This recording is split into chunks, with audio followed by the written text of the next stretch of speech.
With Katarina having been killed off halfway through the serial, there was an immediate need for a replacement. Thus we were given Sarah Kingdom, and in my opinion she was a serious upgrade from Katarina.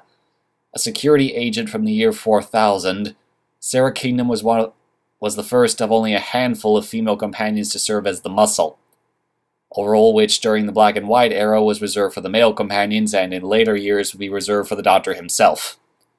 Ambitious to a fault, Sarah is at one point given the order to kill her own brother, and she carries it out. However, the show manages to avoid the cliched, cold, femme fatale stereotype by having her show immediate remorse for her actions and joining the Doctor's travels very early on in the serial. It's not like her whole story arc is showing emotion or anything like that, which is really cliche and overused. In this clip I'm about to show you, the Doctor is transporting a device that is accelerating time.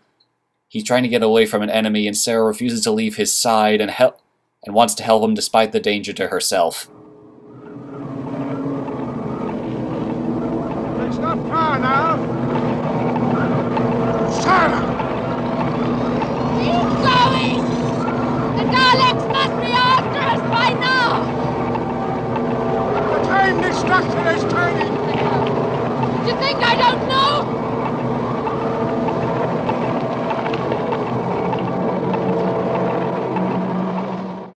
However, it is Sarah's ambition and drive that is ultimately her undoing, as shown in the following clip. Yet the effects of the Time Destructor are taking a heavy toll on both Sarah and the Doctor. Frail and weak, the old man stumbles onwards, all too aware that time is quite literally running out for his companion.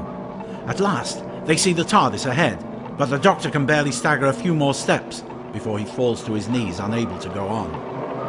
With a final desperate effort, Sarah helps the Doctor up and they stumble a few short paces further before the Doctor falls again. The Time Destructor slips from his numb fingers, rolling away from him to lie just inches from his outstretched hand. Beside him, Sarah pitches forward in the dust, unable to remain upright. She barely has the strength to open her eyes, but somehow finds the will. Shocked and terrified by her own frailty, she attempts to claw her way over to the Time Destructor.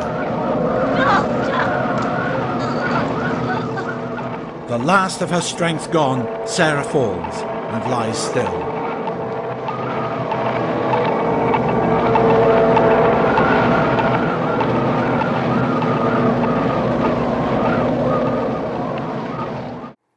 While Sarah was a large step forward for the series, she was only ever intended to be in the one story. The production team never had any plans for her to be a long-term companion, and actress Jean Marsh has repeatedly stated she was never offered that chance and wouldn't have accepted it anyway. It will be almost a decade before any long-term female companion would fill the strong action heroine role.